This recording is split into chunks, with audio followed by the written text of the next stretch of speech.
स्वागत।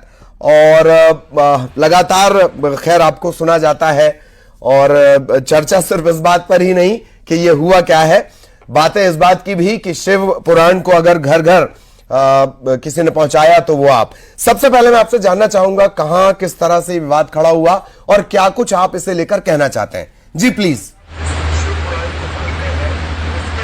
श्री शिवाय नमस्तुभ्यम। देखिए, ये तो जो कथा पूर्व में कमलापुर करी गई थी महाराष्ट्र में कुछ 14 साल के पहले, तो वहाँ कथा की कुछ क्लिपिंग किसी ने काटी होगी और उस क्लिपिंग को 4-5 जगह से डिवाइड करके उसको एक बनाकर जनमानस में दिया गया है। हमने जितनी भी चीज़ें बोली हैं वो शास्त्र प्रमाणित हैं, ब्रह्मविवर्त पुराण के अंतर्गत हैं, और भी शास्त्रों में राधा रहस्य से है, गौड़िया संप्रदाय की पुस्तकों से है, कालीपीठ से निकलने वाली, और कुछ ब्रज 84 कोष में जो भूमि पर मंदिर बने हैं उनसे प्रमाणित है। परंतु किसी ने उस वीडियो को काट कर आड़ी टेढ़ी उसका शब्द निकालकर उसको लोगों ने अलग अलग तरह से उसको बना लिया और जनमानस में प्रेषित कर दिया। जो लोगों के हृदय में हो सकता है, ब्रजवासियों के हृदय में या कहीं किसी ना किसी रूप में किसी को उस बात से ठेस पहुंची, और हमने इस बात के लिए क्षमा भी मांगा कि अगर किसी को कुछ बात का गलत लगा हो तो क्षमा करिएगा। जी, तो आप ये कह रहे हैं ये इतने साल पुराना प्रसंग है और इसको किसी तरह से एडिट कर काट छांट कर इस तरह से प्रचारित कर दिया गया। और क्या वजह आपको लगती है? जैसे बीच में ये भी रहा कि ये इसमें कहीं कोई शको शुबा नहीं है कि शिव पुराण घर घर पहुंच रहा है, चर्चाएं चल रही हैं। बहुत छोटे इलाकों में मैंने देखा है कि जो आपने पूजा बताई है, किस तरह से सोमवार को पूजा करनी है, वो आज घरों घर अगर चर्चा का विषय है। क्या आपको लगता है ये भी एक वजह हो सकती है कि ना पंडित प्रदीप मिश्रा को टारगेट किया जाए? जी, ये तो है कि जनमानस में आज पूरा विश्व, भारत ही नहीं विदेश में भी भगवान शंकर की ध्वजा पताका लहराई है। जैसे जगत गुरु शंकराचार्य जी ने बहुत आनंद के साथ एक बाल्यावस्था से भगवान शिव को घर घर पहुंचाया था, वैसे ही शिव महापुराण आज घर घर तक पहुंची है। परंतु कहीं ना कहीं किसी ना किसी रूप में सनातन धर्म के जो विद्रोही होते हैं उनको ये बातें ठीक नहीं लगती, तो वो एक दूसरे को कानाफूसी करते हुए कुछ ना कुछ भड़काते हुए इस तरह के मुद्दे उठा लेते हैं जिससे सनातन धर्म पर लोग हंसे और उसका आक्षेप करें। जी जी, एक और बड़ी बात है, अगर आप एक क्या कहते हैं कि खम्भ है, अगर आप एक मजबूत स्तंभ हैं, वैसे ही एक मजबूत स्तंभ प्रेमानंद जी महाराज भी हैं। कहां क्या गड़बड़ हो गई या कुछ ऐसा क्रिएट किया गया, वो बहुत नाराज नजर आए आपसे? जी जी, परम पूज्य रस शिरोमणि है, वो तो राधा के अवतार मानते हैं हम श्री प्रेमानंद जी महाराज जी को, ब्रजभूमि के रसिक संत हैं, और आज तक उनकी कोई वाणी में उनने कभी क्रोध नहीं किया, कभी अपशब्द नहीं कहा।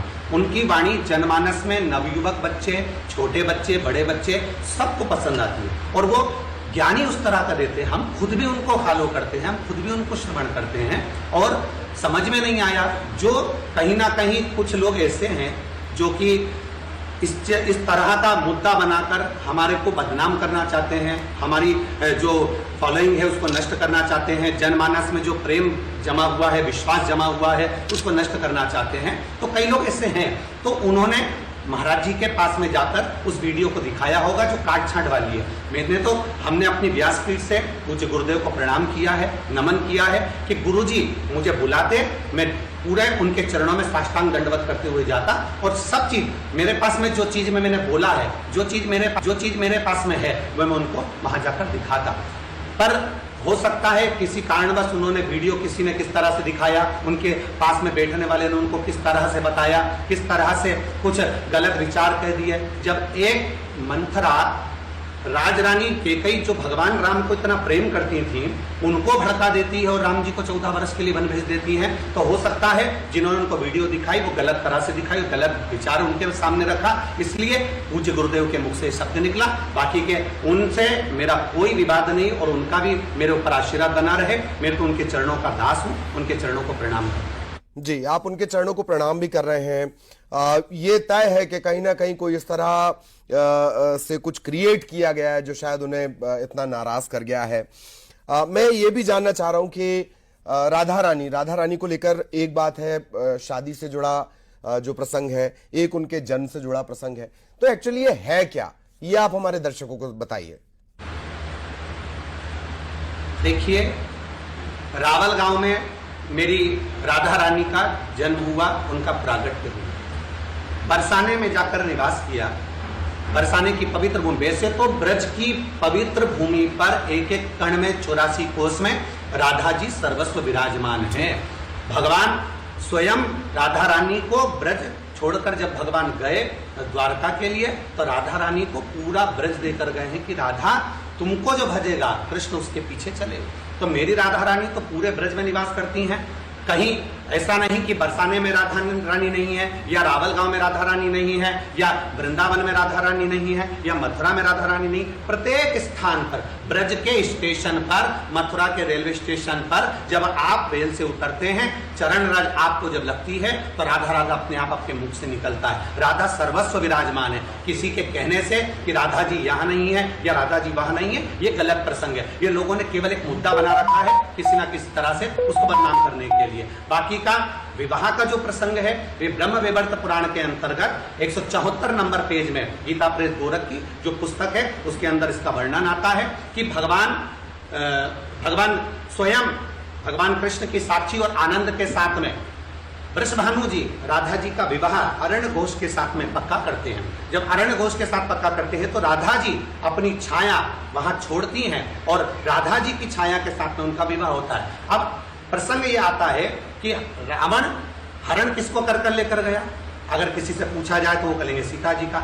हनुमान जी किसका पता करने गए? सीता जी का। विवाद किसके लिए हो रहा है? सीता जी के लिए। हालांकि राम जी ने सीता जी को तो अग्नि के पास दे दिया था, उनकी छाया थी, पर तुलसीदास जी ने कहीं पर भी ये नहीं लिखा कि छाया सीता का हरण हुआ या छाया सीता का पता करने के लिए हनुमान जी गए। सीता जी का पता करने के लिए गए, सीता जी लंका में गई। उसी तरह विवाह प्रसंग में राधा जी का नाम बार बार आया गया है, तो इसलिए राधा जी के लिए वर्णन किया गया। कोई भी चीज, कोई भी व्यासपीठ से एक भी शब्द अगर बोले गए हैं तो हमारे प्रमाणों से, हमारे शास्त्रों से बोले गए।